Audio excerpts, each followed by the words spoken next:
Hello, everyone, and this is Lo Sontag and Leslie Ann, and this is D1011 Dorothy Parker Read Here, and I'm so excited to have Leslie Ann here today. How are you? Hey, I'm fine. It's a little bit warmer, so I'm good. Thank you for welcoming me. Yes. I have known about you. I have known of you. I know that you are part of the literary scene in the metro New York area.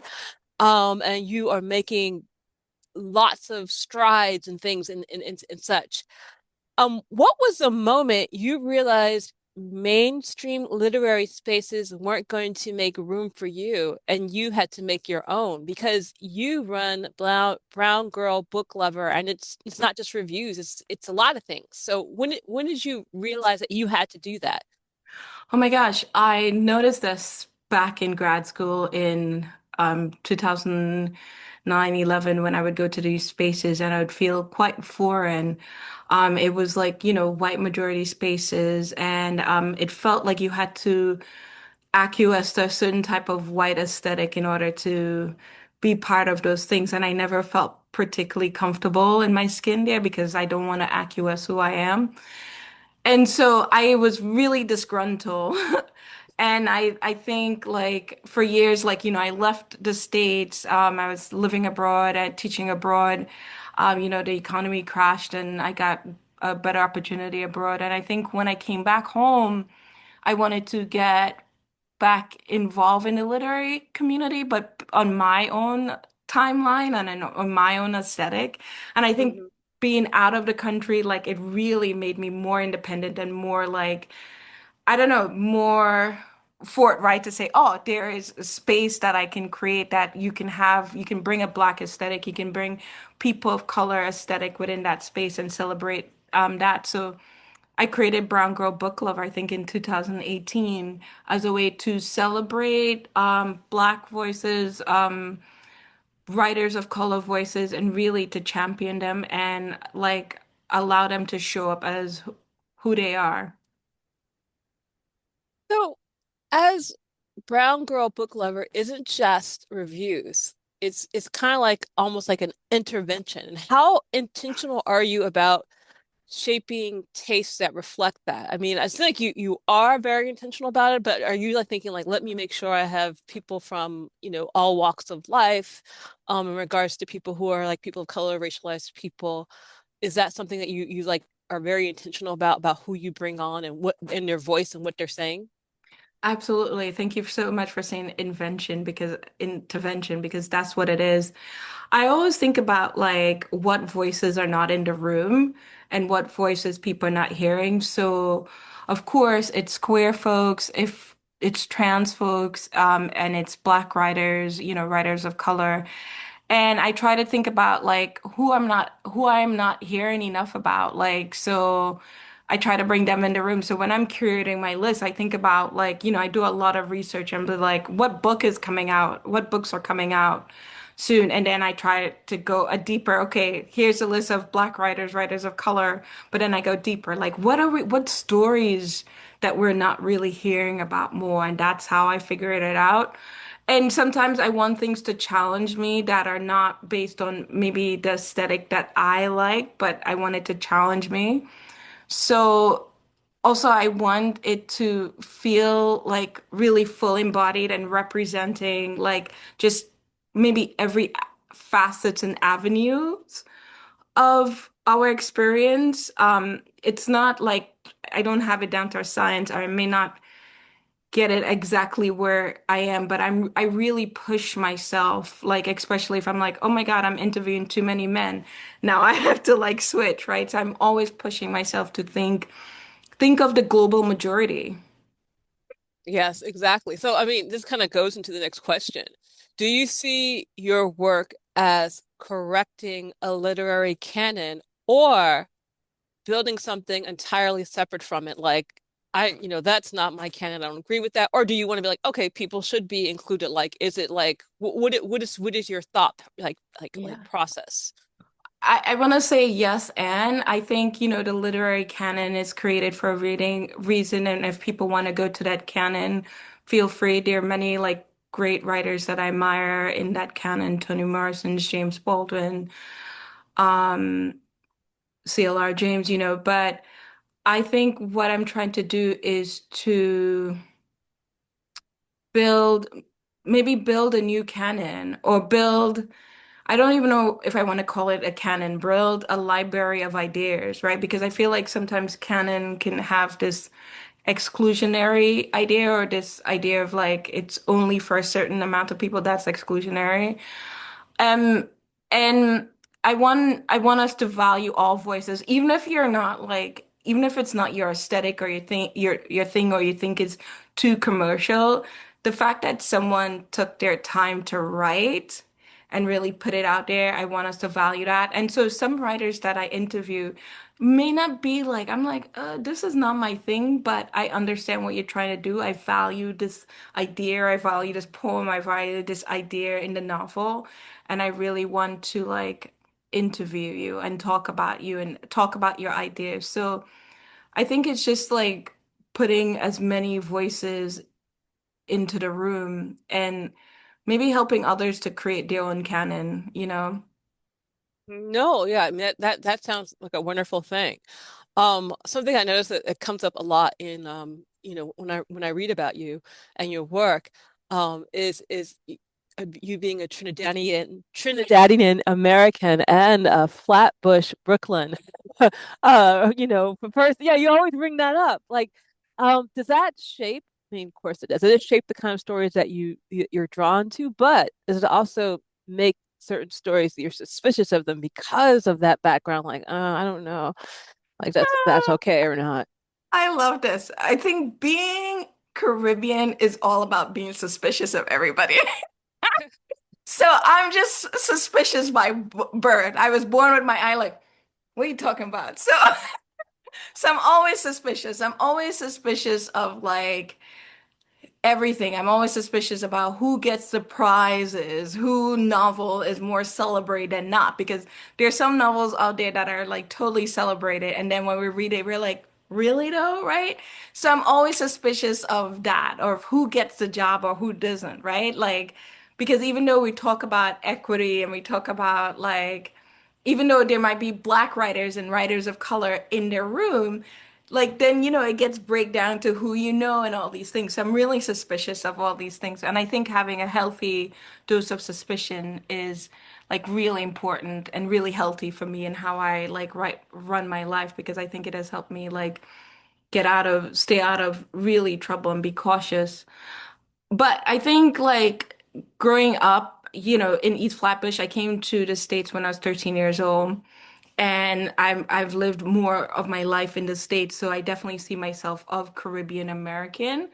Um, I say of Caribbean American because I share these two dualities. But yeah, I love to represent these two things, these two places where I come from. I think East Flatbush has really shaped my understanding of the world because it's such this conversion of everybody, right?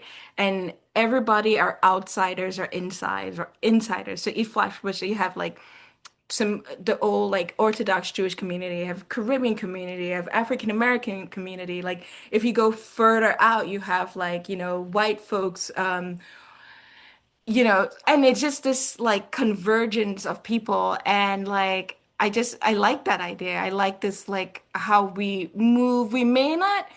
We understand each other. We may not rock with each other's culture or aesthetic, but we allow everyone their space. And I really like that. And I love old Flatbush. I love that it was just like it felt old world. It felt like the Caribbean. Like when I've traveled, it felt like places like in Asia and in Africa. There are these small shops and people sitting out and like people cooking outside and people talking, and there's this community, and everyone of these cultures are doing the same thing but differently. um, and that has made me, it has made me loud at times and soft at times. And, I will still give up my seat for an elderly on the seat on the, train or bus because that's what I think old Flatbush has taught me in a way. No, no, I totally understand that. And I mean, you know, often with writers, kind of like talking about what you were saying, there's often this pressure for racialized and women writers to translate themselves into what hegemony feels is appropriate. Not like, like it's kind of like not saying like and it's hard to break out of that, and get published. Like, and like what kind of writing feels honest to you? Not some like not playing to kind of like that, as people will call it, the single story. Like, Hmm. there's certain stories they really like, and Hmm. they have this idea of who you are and who do you think is being honest in regards Hmm. to stories, or what are honest stories? I mean, that might be a kind of a hard question. No, I think I like this idea, like what kind of writing that you translate as honest. I think, I've been reading this poetry collection called Amphibian by Joseph O. Legaspi. He's a Filipino American writer. And those feel so honest, and he's showing up as who he as a queer Filipino American guy who's navigating this landscape. And there's this beautiful poem about his father who passed away, but of course his father and him had like their trials and tribulations, and looking at his father in the coffin and talking about the immigrant experience, and it's so true. It's so beautiful. And I just love every word on that page. I just recently read Kin by Tiari Jones. And, I think it feels really honest and true and not compromising the African American experience, right, through these characters because it says what it is. And the beautiful, brilliant thing about Kin is that like here are these black folks in 1950 living through the Jim Crow shot, living through all these things, right, of America. But when they're with each other, they're loving each other, they're fighting, and like the racist overtones of the society is not impacting them as much until they go outside. And that's like how black folks show up all the time, right? Like we're not sitting in our house being like, oh, we can't move, racism is killing us, right? Or we Yeah. can't sing, like, so I really love that. And part of like why I love Kin so much is that like it include a queer black experience, right? And when I interviewed the writer and I was like, why? And she was like, because queer folks existed. It's not like one day in the 1980s queerness was like, hey, we're queer, everybody. No, queerness have existed throughout our lifetime. So putting it within that context will be rendered true, right? Because we've all known some auntie, some uncle that you're like, only when you get older, you're like, oh, I think Uncle Gary was gay or Aunt Linda was gay, right? So I think that was just really like those types of things that stay true to character. Um, and it's not thinking about the gaze of anything else, but the gaze of the character and the team. And like when I read books like that, I'm just like, I want to say transported, but maybe teleported, if that's a word. Yeah, no, no, I totally understand that. I think that's something that's really interesting is just kind of like all the readers and who I've been talking to, how we've gone back in time. Like we're going backwards. Um, I remember, queerness really in the 80s being very, very normal and typical. And then it was very weird around the aughts, I would say, it became a thing. And then it became, oh, but it was weird. There was a portion of the time where we've gone backwards, I think, which is Absolutely. really and I don't mean like backwards from like the 2010s or the aughts. I Mhm. mean, we've gone backwards since the 1980s, Yeah. which I don't think people really think about. But thank you for bringing that up. But I think that's another question of who gets to be complex on the page and who's supposed to be like symbolic and educational. And that is something that's very interesting that, when do you see that? Do you see like because you read a lot of books because you review books, do you see characters and you're kind of like, this isn't a character, this is an education project. Like this shouldn't even be a fiction project. This should be, I don't know what they're trying to do, but this isn't creativity. This is a history book masquerading as you know, a book about something, and it's not even, do you understand what I'm saying? I know it's kind Yeah, of, I absolutely understand. And I see that all the time. And I have to say, after reading a lot, I realize, oh, some writers don't read. I think if you're if you're like re writing a fiction and like it's so didactic and you're hammering over our head, it's like, oh, you're not reading, right? yeah, And you just want us to like, you're not reading and you really want a pulpit and you should do that. Do that on YouTube. Like not on the page, not on the sacred word, right? yeah. Um, and I think also like there's a lot of younger writers tend to do that as much because they feel like sometimes you think like this is my only chance to say everything. And I was talking to this Puerto Rican American writer, Vincent Toro, and he was like saying that like writers and artists, we have our own timeline. And I think it's important for writers to know that they have their own timeline. So if you publish one book, you will publish another. It's not going to be maybe in 2 years as you like, in 11 years, but give yourself grace and like, don't be didactic on the page because people will talk about you. Well, yeah, it's true, but it's interesting. I think about Black Reconstruction, W.E. Du Bois, and how long it was. I think he really was afraid it weren't after what he wrote, they were never going to let him write again because he put so much that could have been like 5 books. So Yeah. it's very interesting for, and this is something, another question, like publishing. It's weird. I have this question about publishing in regards to, has it now, as we are speaking, things are changing so fast. This question almost doesn't seem like a correct question anymore, but I'm going to ask it anyway.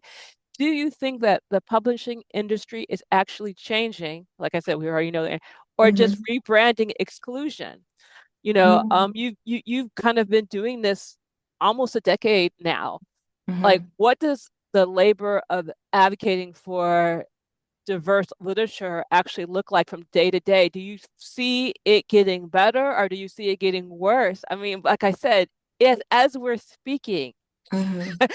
they're like, we're not publishing you, we're not publishing you. We're almost in that time period that I think I would call it when W.E. Du Bois wrote John Brown, he had this very hopeful way. I feel like that was like one of the first superhero comics, the John Brown. Yeah. And then by the time Reconstruction, he was done. And we're like almost at that same period. So like, do you think it's getting better? And when it was, in the aughts and the teens, do you think it was better when we thought, oh, it was Black Lives Matter, what's going on? Was it better then? I want to say yes, and because when I was going to grad school, there weren't, and that was a long time ago. That was in 2009, right? There weren't a lot of black writers that I know of. There weren't a lot of black writers of color, let's add that, who were Mhm. being published, right? And I am actually, I feel privileged to study with Tiari Jones. And I went to Rutgers, Newark, which was one of the most diverse MFA programs. That didn't exist. I don't even know if it still exists, right? So I was privileged to work with, Black writers of color. And like I would go to the events, as I said, and it would only be a small little bit. And sometimes I was the only Black person in the room, and we live in New York. And now I go, and it's all my friends who I've seen at all these other events, and they're all like Black and POC people, right? So, and I know a lot of pe folks of color who books are being published or in the publishing process. So I want to say that like there's a lot more avenues, like, and we're everywhere. We're in the space of writing, publishing, editing. I know a lot of Black editors, which years ago I didn't know any, right? We're editing, we're like we are curating, we're like running festivals, we're doing so much. So I want to say like this, it's different, but it's not different because of altruism. It's different because people continue to push and advocate and put people on. That's why it's different because of the resistance, right? I think in when the Black Lives Matter happened and a lot of publishing and publishers was like, "Oh my God, we're so white. We need diversity." And we were like, we've been telling you this." They opened up, but we knew that opened up was for them to appease for their like sins of racism. It wasn't a genuine opening up, right? Because immediately it closed down within a year or two, right? Everyone got these jobs and then it closed down. And I got published a lot during that time and I couldn't believe it because I was just like writing, sending things away and people are like, "I'm sorry to inform you." I'm like, "No," right? So like and I'm sure a lot of writers got those things and it closed down, but I think like with how we have like been able to change everything in America through resistance, it's never going to completely close. Now, some of us are in those rooms or some of us know how to get things done and we're going to get it done and pull in other people. So, and I think if it continues to close down, I think we are like have our own imprints. We're starting imprints. We're doing all these things. So I really want to be hopeful. I don't think maybe people may not get, well, no one was getting rich of writing, and people may not be able to like afford after like a big payout, afford to pay off their student loans. But that's not because of the publishing industry. That's just hashtag capitalism, right? And like our economy. But I really want to be hopeful, even, and I am, I'm very pessimistic, but I want to be hopeful that we are creating room and we're pushing against it and we will be published. I always believe, I tell every writer, if you want to get published, you'll get published. It may not be at the top five right away, right? But you will get published. Someone will read your work and see its value and publish it. If, Okay, that's yeah, go ahead. no, No, that's, no, go ahead. You gonna say anything no, else? I was gonna be shady. Go ahead and be God shady. ain't I done love. with me. No, no. No, okay. All right. So like, you know, um, what's something readers don't realize about the emotional or intellectual labor of constantly making space? Because that's essentially what you're doing. You're like constantly like making space and kind of going like, is it hard? Is Oh. it labor to you? Is it, intellectual labor? Is it emotional labor? Do you feel that you are being appreciated? That's a good question. It is so hard because, I have a full-time job. Um, Yes. and I also teach part-time. And also I'm writing myself, right? Because I'm trying to like I'm working on a book, I'm doing other things, I'm trying to like write book reviews, all these things. So it's really hard and I work 24 hours. I work on a Sunday. Um, but I won't give it up because it it gives me joy. I wish I can get paid for it. Because literary magazines don't have a lot of money. So when I publish an interview, I'm not like getting paid for it. Some of them, right? Some I might get like $50 and that's a nice dinner. But it's for me, it's like, oh, to see the interview that I worked hard, I read this book, I constructed these questions for me, and it's like this nice feeling. But also to see this writer, some of the writers who this is their first interview, or Hmm. for them to see it, for their family to see it, or for some established writers to like always change the conversation because I'm always thinking about how when I'm interviewing writers, how do I like really change the conversation? How do I go more into craft? I'm really into craft and ideas. So how I do that, right? Because I want it to be something that's contributing to ideas. It's it's exhausted. I think about it all the time. I think about the work that I'm doing all the time. I think about how make sure I'm representing these writers' voices all the time. and in the way that, that I that they want to, right? I think about that. And that's important because for some writers, this is a great clip for them to send out when they're doing a fellowship or whatever, or Hmm. even jobs. So I think about making sure I represent who they are fully all the time and provide, I don't want to say give voices, but to give them an avenue for them to express themselves. So it's this emotional labor, this intellectual labor. There's so many good books out, but there's some writers I can't interview because I just don't have the time, right? And I Hmm. still have to like eat, I still have to sleep, I still have to take care of myself. Um, it's a lot of work and I do get exhausted. Um, but it's work that like just gives me such deep joy. And I have to say, like, I gained so much more because I have like, I spent the last 10 years in a PhD program just by interviewing writers. So Hmm. like I think about craft and I think about these questions and sometimes I'm like, girl, how did you get that question, right? Like, and that's just because I'm reading a lot and I'm interviewing writers and I'm thinking about books all the time. So I've gained so much more than I've gained a lot. Yeah. So that's like, yeah, that's like a really, deep, full answer. That's a thank you for that. Yeah. Um, you talk about books as magic and superpowers. I think I saw that in some one of your interviews.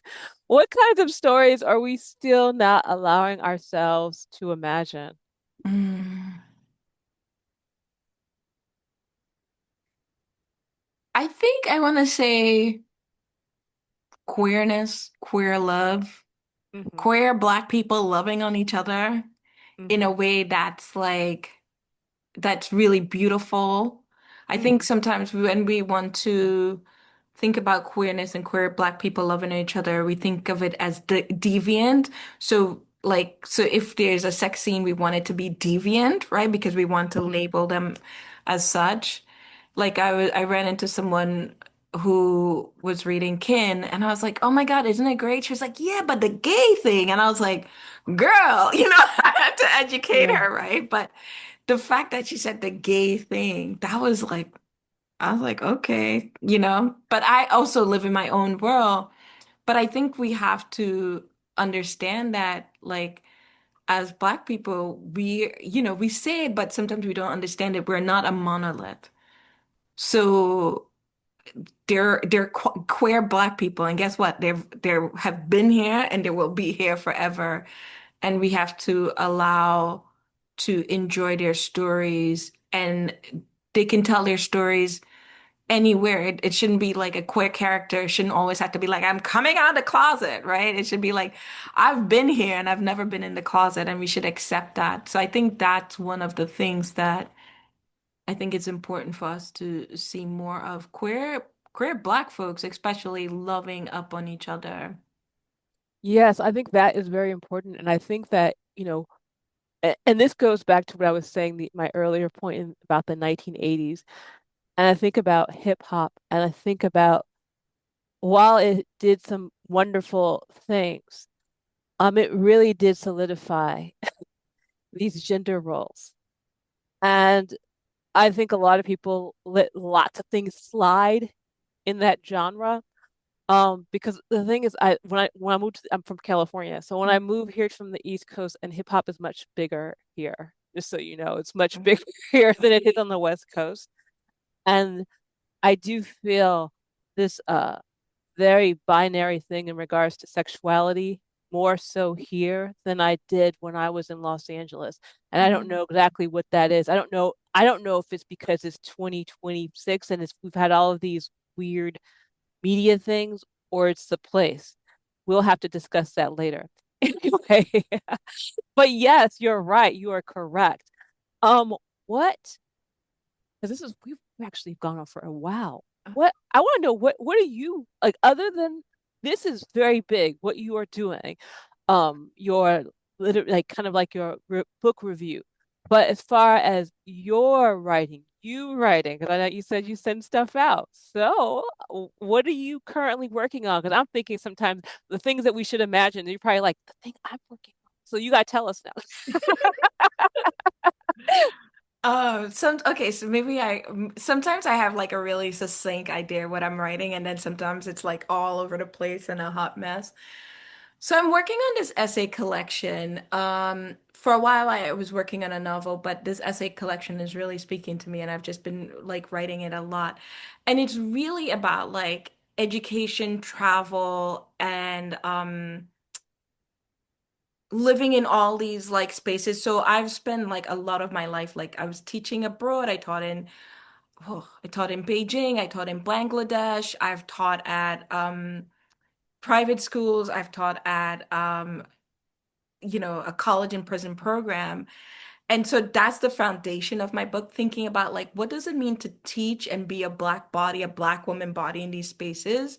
But Mhm, also I think when I'm teaching, I start to understand privilege, right? mhm, And so my students who go attend these like fancy boarding schools or, day schools, they're not that different than my students who attend, just schools without like with low resources, or my students who are in prison, incarcerated. Part of it, what's the difference? It's resources, it's money, it's race. Like when I was teaching in the college and prison program, I start, the men who I was teaching, we were the same age. These were my age mates I'm teaching, right? mhm, And so of course you're going off topic, and then you're talking about growing up, and we have some of the similar experiences. And one time I was like, yeah, when I went to Thomas Jefferson High School, and this guy was like, wait, you went to TJ? And then we started chopping it up, and it turns out he was a year younger than me. And wow. and so it makes sense. And for me, I was like, yeah, I went to a school with a college to prison pipeline. And when I met him and I met others, I was like, yeah, this is what happens to all the men in my high school, a lot of them, right? Because of like, the neighborhood, Brownsville, East New York, low resources. It's like on the margins of, New York. People forgot about it. And it was a feeder into the program, into another program, prison. So like a lot of my book, I have like this essay that I talk about all the men I went to school with are in prison, are dead in prison. And I talk Hmm. about what does it mean to be in a school that was a feeder school and go back to that, but talking about what does it mean to teach the men now. I'm seeing them my age and what happened between Hmm. them and me, right? Some essays I have about like just traveling abroad. I remember I was traveling in Myanmar, and I ended up spending the day with this young guy who showed me around. He was a tour guide and he was young. And he wasn't in school because his family didn't have money. And so Hmm. his job was just to hustle tourists to show them around. And in one of the essays, I talk about us visiting a school on the island together, right? And like thinking about like this experience of like, I feel like in that moment, I had a lot of privilege because I can pay him for him to take me around, but in other parts of my life, I don't have privilege. And what does it mean to have privilege at times and don't have privilege? And part of the essay is thinking about him, but thinking about my mother who grew up in Trinidad, was really poor and didn't get educated because she had to take care of her family. And I'm really like, I wish I had the better language to do that, but I'm really trying to think about how colonization, how racism, how low resources really sometimes set us up for failure. And sometimes people thrive, but they thrive because of like one or two things. It's not because I don't think people are like intrinsically like really smart or savvy, or like sometimes it's just like you were lucky. And I'm really trying to like unravel those things. And I think really I think what I want the book to be about, it's a nonfiction essay and it's very personal, and I go in and out of stories, but I want us to think about how do we set up a more equitable education framework for all. Yes, I think that that seems like a really interesting topic. and series of essays and very important. And just kind of like throwing this out here, think about the term privilege and think about how we use it. And then think about meritocracy and how we use it. And then think about, I always think about when I think about, I keep bringing up W.E. Du Bois, but it's Mhm. just a good, um, he, they always kind of say, he was the first person to get a first African American to get a PhD from Harvard. I like to say he was the last of a series of people who were given opportunities Mm, and then they closed the door. So mm. if you think of it that way, because that's the whole thing. We like to have this exceptional conversation, and so we go, "Oh, no, he was able to get that because he was so smart." Essentially, completely disregarding, the Reconstruction, all of these structural things that were in place, and then all the things that were taken away and so that he became the last. I'm just saying, think of it this, think of that. Like, I'm not, you know your book. You got a PhD. You already know. But I these are topics really that I always like think about. I really like that framing. I think that's really important. I Yeah, really like that framing. yeah. Just so as you're writing. Yes. Anyway, I knew that's the whole thing. I knew I was talking to you about this. I knew I was talking to you about your show, about other people's books. But really, I wanted to know about your book. And so now that you told me this, I'm going to bring you back here when you finish the book. And then we're going to talk about just you. We're just going to Yeah. talk about you and your writing. Because I think that's something that people who are curators of events, and they do such a good job at it. And then you never ever hear them. You never hear their work. You never see their work. You're not even checking on them for that. You're just like, oh, Leslie Ann, she does this really great event. But like, you know what I mean? So I think that that's so important, especially for you as a curator of events, because, you know, you don't get that chance. So thank you. Thank you for your work that you're doing to build community, but also I lift up your work and, hope to give you energy so that you can finish your project and then you can finish your novel and you can because I know that's going to happen. So thank you. Thank you. Is there anything else that you would like to add? Thank you so much for saying that. Thank you for this interview. It's so funny, I interview people, but now it's like, oh, like this this is it's nice being in the other seat to think about it from their perspective. So I really appreciate that. Thank you so much for just knocking on my door and inviting me. I'm highly appreciated. Yeah. Yeah, yeah, yeah. Well, I'm looking forward to seeing you May 17th. Yeah. And with that, everyone, we are at the end of the show. I know it's sad because Leslie Ann was so amazing. But yes, we are done. Thank you so much.